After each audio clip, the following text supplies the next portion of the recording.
ગીર જંગલમાં આવેલા નેસડાઓ અહીં રહેતા માલધારીઓ મુશ્કેલીમાં મુકાયા કારણ કે પાણી અને ઘાસચારાની અછત. સ્થિતિ એવી છે કે માલધારીઓને પોતાના પશુઓ સાથે હિજરત કરવી પડી.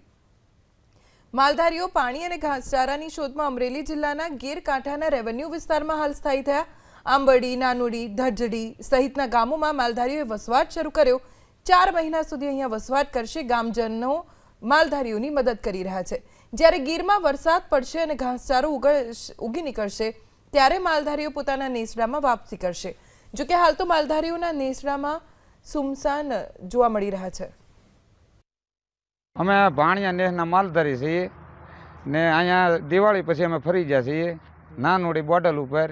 ત્યાં ઘાસચારો કે પાણી કોઈ તકલીફ છે નહીં, એટલે પાણીની એટલે અહીંયા આવવું પડે છે. બરોબર, ભેંહડા, રેબડી, રાથળી, વાણિયાળો, ગુનો એટલામાં ક્યાંય ઘાસચારો નથી, એટલે પાણીનું અછત છે, એટલે ફરવું પડે છે અમારે. કોઈ ત્યાં તો કારણ કે અત્યારે પાણીની બધી ખેંચ છે, સારાની ખેંચ છે, તો અમારે પછી શું કરવાનું, એને બસાવ નિભાવવા તો આવવું જ પડે.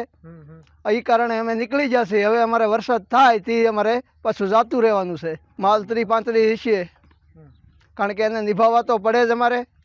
ક્યાં સુધી અહીંયા રહો તો? અમે જેઠ મહિના સુધી તો રહેવું જ, કારણ કે પછી વરસાદ પાણી થઈ જાય એટલે પછી અમારે નીકળી જવાનું. ઉના તાલુકામાં જાય, કોઈ ખાંભા તાલુકામાં આવે, એમ નોખા બધા વ્યા જઈએ. અને વરસાદ સારા થઈ જાય ને પાણીનું થાય ત્યાં વગર અમે ત્યાં જઈએ જ નહીં.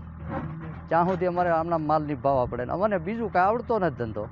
અમારા ગામની અંદર દોઢીનો નેસ તુલસી શ્યામ પાસે ત્યાંના નાના મોટા 200થી 250 માલ ઉનાળામાં આવે છે અને ચોમાસામાં પાછા વૈયા જાય છે. અને ઘાસચારો, પાણી વ્યવસ્થા ખેડૂત બધી પૂરી પાડે છે. અને એને સારું બાયું છોકરા નાના બધાને અહીંયા લઈને વહી આવે છે અને ચોમાસામાં પાછા વહ્યા જાય છે.